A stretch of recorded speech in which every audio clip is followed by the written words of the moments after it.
Europe মহাদেশের দুটি দেশ জার্মানি ও পোল্যান্ড সম্পর্কে আপনি কতটুকু জানেন? দুটি কান্ট্রি একে অপরের সাথে বর্ডার শেয়ার করে। এই বর্ডারের দৈর্ঘ্য হলো 467 কিলোমিটার। জার্মানির টোটাল এরিয়া হলো 3,57,596 বর্গ কিলোমিটার। পোল্যান্ডের টোটাল এরিয়া হলো 3,12,696 বর্গ কিলোমিটার। 1939 সাল হতে 1945 সাল পর্যন্ত পোল্যান্ড জার্মানির নিয়ন্ত্রণে ছিল।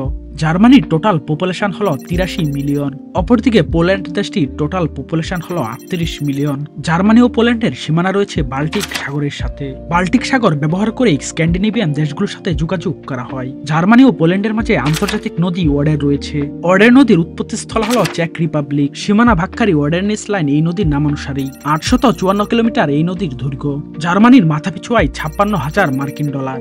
অপরদিকে পোল্যান্ডের মাথাপিছু আয় 24,000 মার্কিন ডলার। কোন ধর্মের মানুষ বেশি? জার্মানির 52% মানুষ হলো খ্রিস্টান। অপরদিকে পোল্যান্ডের 90% মানুষ হলো খ্রিস্টান। Please subscribe.